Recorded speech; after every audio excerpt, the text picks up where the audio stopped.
Hello नमस्कार साथियों, आप सभी का स्वागत है आज के मोस्ट इंपॉर्टेंट सेशन में। आज हम लोग बात करेंगे लोकसभा चुनाव 2024 से बनने वाले सभी महत्वपूर्ण प्रश्नों के बारे में, क्योंकि अभी हाल ही में 13 अप्रैल 2024 से 1 जून 2024 के मध्य लोकसभा चुनाव 2024 संपन्न होना है। तो चलिए बात करते हैं पहले प्रश्न है। सभी लोग वीडियो को लास्ट तक जरूर देखेंगे बगैर स्किप किए। चलिए देखते हैं पहला प्रश्न क्या है।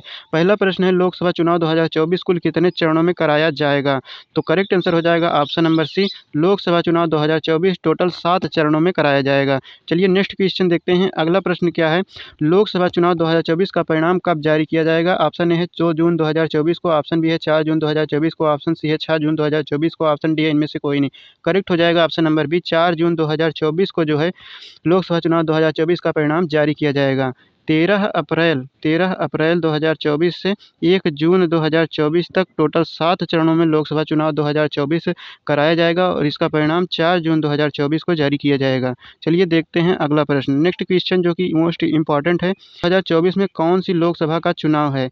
मोस्ट इम्पॉर्टेंट क्वेश्चन है। तो ये 18वीं लोकसभा, कौन सी 18वीं लोकसभा चुनाव 2024 में कराया जा रहा है। इससे पहले जो लोकसभा चल रही थी वो कौन सी थी? 17वीं लोकसभा थी, जिसका कार्यकाल समाप्त होना है, इसलिए 2024 में लोकसभा चुनाव 18वीं लोकसभा के लिए कराया जा रहा है। चलिए नेक्स्ट क्वेश्चन देखते हैं। अगला प्रश्न मोस्ट इम्पॉर्टेंट है, भारत में पहली बार लोकसभा का चुनाव कब कराया गया था?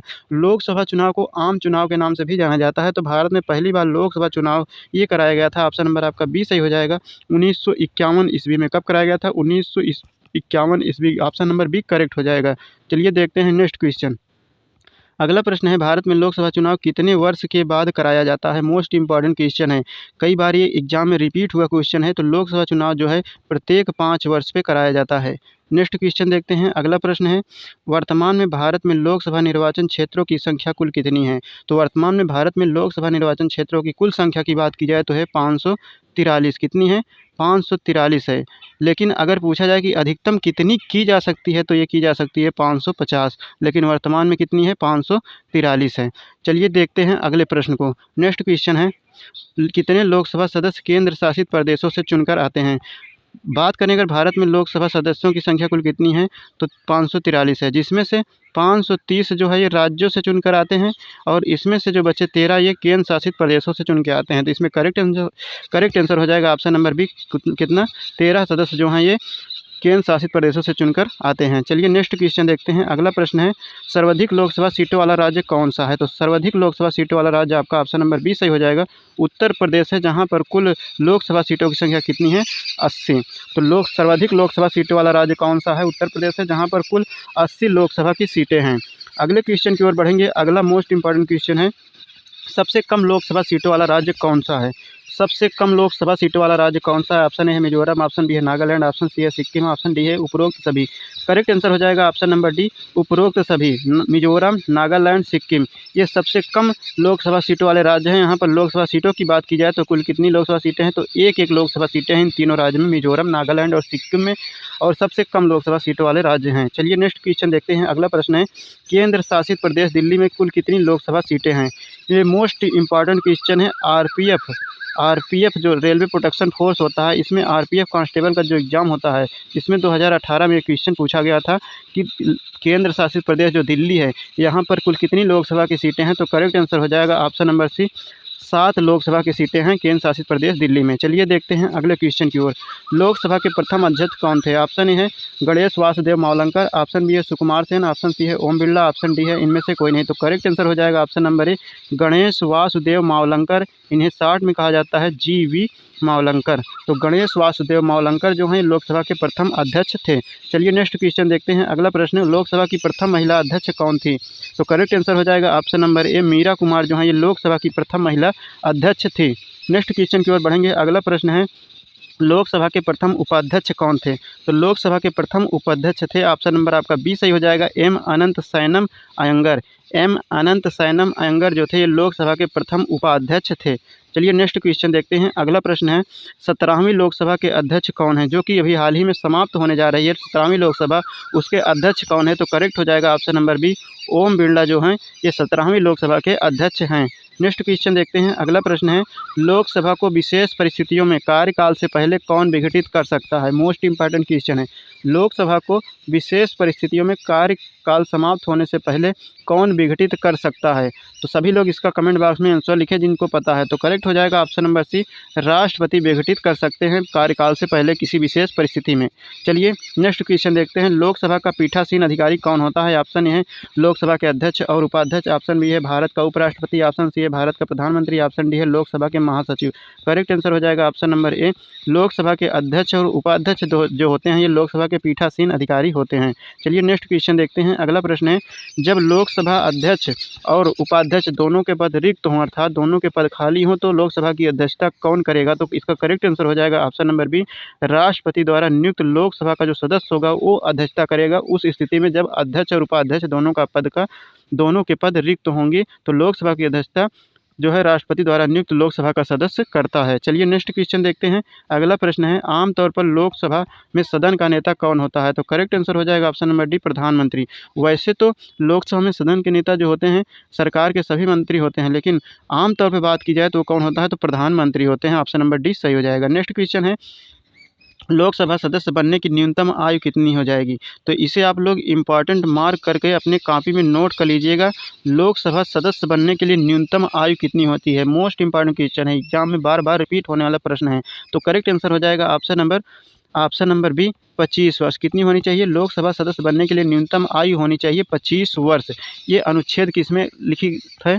तो इसका उल्लेख जो है संविधान के अनुच्छेद 84 में ये उल्लेख किया गया है कि लोकसभा सदस्य बनने के लिए न्यूनतम आयु होनी चाहिए 25 वर्ष। चलिए नेक्स्ट क्वेश्चन देखते हैं, संसद के दोनों सदनों की संयुक्त बैठक की अध्यक्षता कौन करता है? तो संयुक्त बैठक की अध्यक्षता करी जाती है, ऑप्शन नंबर बी सही हो जाएगा, लोकसभा अध्यक्ष के द्वारा। करेक्ट आंसर हो जाएगा ऑप्शन नंबर बी।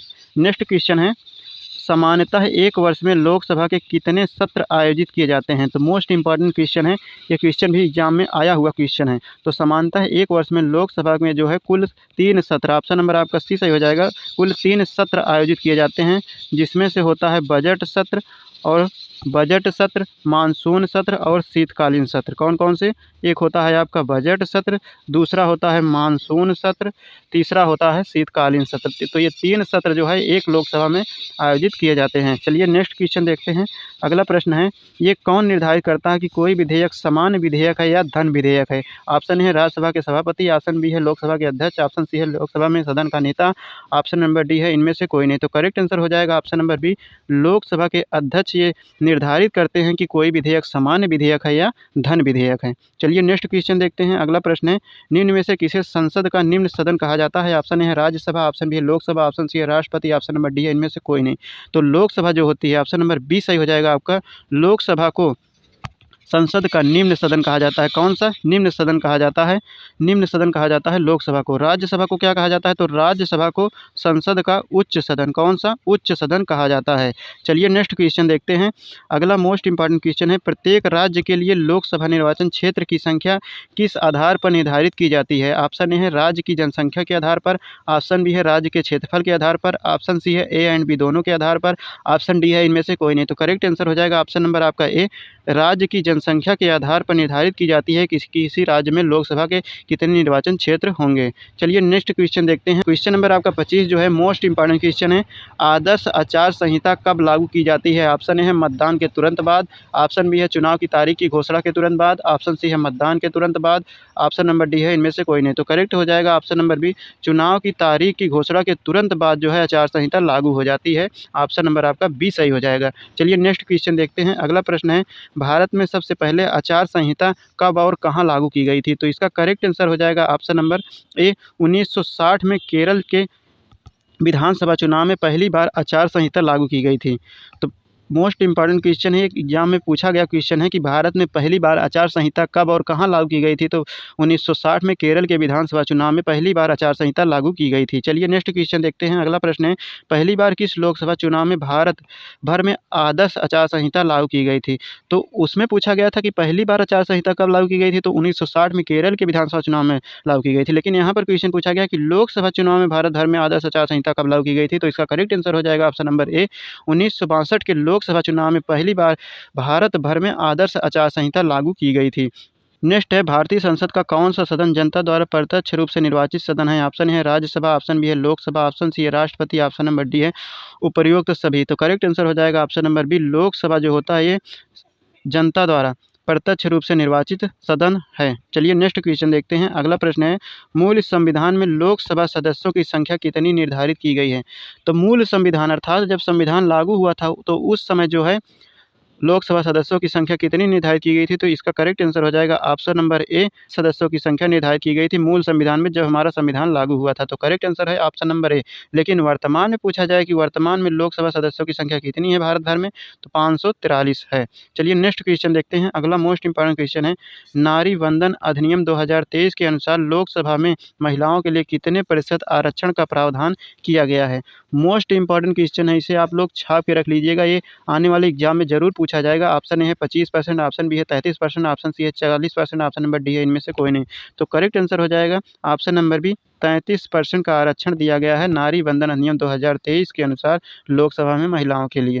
अगला प्रश्न है, लोकसभा में राष्ट्रपति द्वारा एंग्लो इंडियन के नॉमिनेशन को किस संविधान संशोधन द्वारा समाप्त कर दिया गया?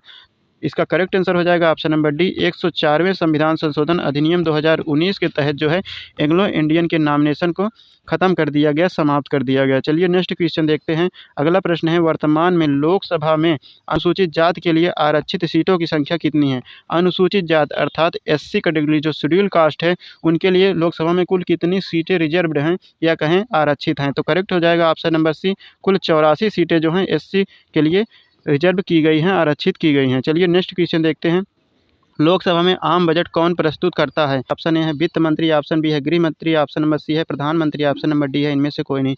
करेक्ट आंसर हो जाएगा ऑप्शन नंबर ए, वित्त मंत्री जो होते हैं लोकसभा में आम बजट को प्रस्तुत करते हैं। नेक्स्ट क्वेश्चन है, केंद्र सरकार के खिलाफ अविश्वास प्रस्ताव किस सदन में पेश किया जाता है? तो करेक्ट हो जाएगा ऑप्शन नंबर ए, लोकसभा में पेश किया जाता है। कहाँ पर? लोकसभा में पेश किया जाता है। चलिए नेक्स्ट क्वेश्चन देखते हैं। अगला प्रश्न है, भारत की संसद डैश डैश डैश डैश से मिलकर बनी होती है? मतलब जो भारत की संसद है वो किससे मिलकर बनी होती है या कहें से बनी होती है? तो ऑप्शन है लोकसभा और राज्यसभा से, ऑप्शन बी है लोकसभा और राष्ट्रपति से, ऑप्शन सी है लोकसभा राज्यसभा और राष्ट्रपति से, ऑप्शन डी है इनमें से कोई नहीं। तो करेक्ट आंसर हो जाएगा option number C, Lok Sabha Rajya Sabha और राष्ट्रपति से मिलकर बनी होती है भारत की संसद। अगला क्वेश्चन है जो कि मोस्ट इंपॉर्टेंट है, लोकसभा के निर्वाचन क्षेत्र का सीमा निर्धारण पहली बार किस ईस्वी में किया गया था? मोस्ट इंपॉर्टेंट क्वेश्चन है, तो ऑप्शन नंबर आपका ए सही हो जाएगा। 1972 ईस्वी में पहली बार लोकसभा निर्वाचन क्षेत्रों का सीमा निर्धारण किया गया था। चलिए नेक्स्ट क्वेश्चन देखते हैं। अगला क्वेश्चन है, लोकसभा में राज्यवार सीटों का आवंटन 1971 की जनगणना पर आधारित है, यह निर्धारण किस वर्ष तक यथावत रहेगा? ऑप्शन ए है 2031 तक, ऑप्शन बी है 2026 तक, ऑप्शन नंबर सी है 2029 तक, ऑप्शन नंबर डी है इनमें से कोई नहीं। तो करेक्ट हो जाएगा ऑप्शन नंबर बी, 2026 तक जो है यथावत रहेगा। चलिए नेक्स्ट क्वेश्चन देखते हैं। अगला प्रश्न है, लोकसभा का एक निर्वाचन क्षेत्र कम से कम कितनी जनसंख्या का प्रतिनिधित्व करता है?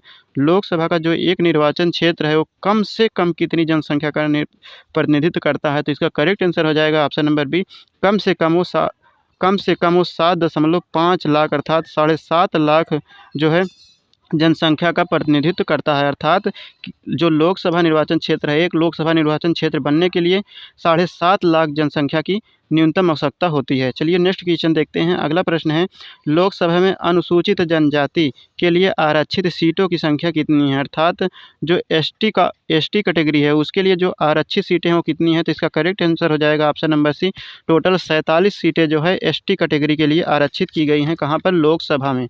चलिए नेक्स्ट क्वेश्चन देखते हैं। अगला क्वेश्चन जो कि मोस्ट इंपॉर्टेंट क्वेश्चन है, क्षेत्रफल की दृष्टि से देश का सबसे छोटा लोकसभा निर्वाचन क्षेत्र कौन सा है? ऑप्शन है चांदनी चौक, ऑप्शन बी है कोलकाता उत्तर, ऑप्शन सी है मुंबई दक्षिण, ऑप्शन नंबर डी है इनमें से कोई नहीं। तो करेक्ट आंसर आपका ऑप्शन नंबर ए है, चांदनी चौक जो है ये क्षेत्रफल की दृष्टि से देश का सबसे छोटा लोकसभा निर्वाचन क्षेत्र है। चलिए नेक्स्ट देखते हैं। अगला क्वेश्चन है, क्षेत्रफल की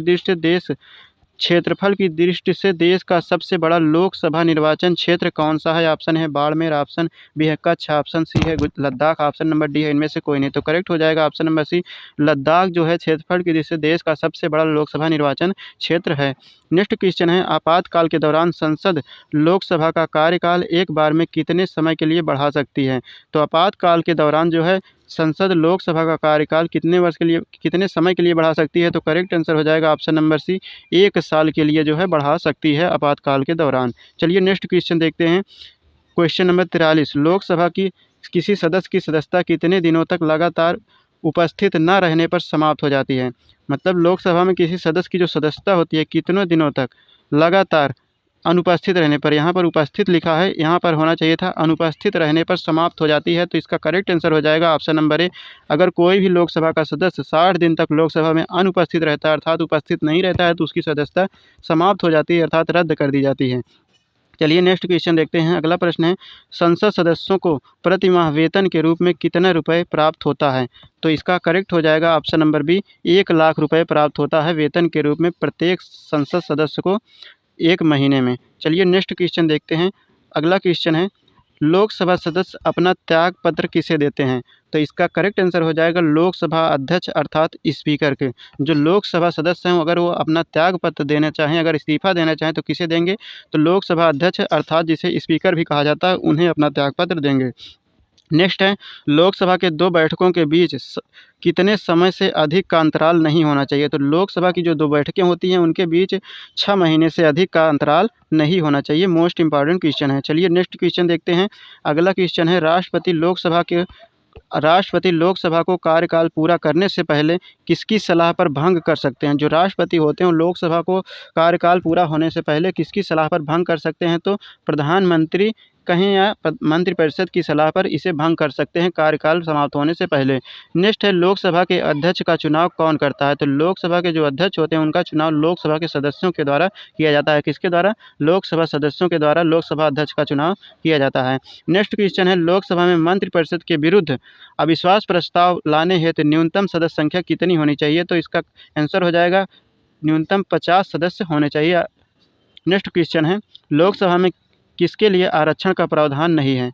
तो लोकसभा में आरक्षण का प्रावधान किसके लिए नहीं है? तो अन्य पिछड़ा वर्ग जो ओबीसी कैटेगरी है इसके लिए लोकसभा में किसी भी प्रकार का आरक्षण का प्रावधान नहीं है। महिलाओं के लिए भी आरक्षण कर दिया गया है नारी बंधन अधिनियम 2023 से, और SC ST के लिए भी आरक्षण का प्रावधान है, लेकिन जो अन्य पिछड़ा वर्ग है उसके लिए लोकसभा में किसी भी प्रकार का आरक्षण का प्रावधान नहीं है। तो ये थे लोकसभा 2024 से संबंधित या लोकसभा से संबंधित जो भी क्वेश्चन बन सकते थे उन सभी को हम लोगों ने इस वीडियो में कवर किया है। टोटल 50 क्वेश्चन लगभग सभी क्वेश्चन जो है लोकसभा से संबंधित हैं।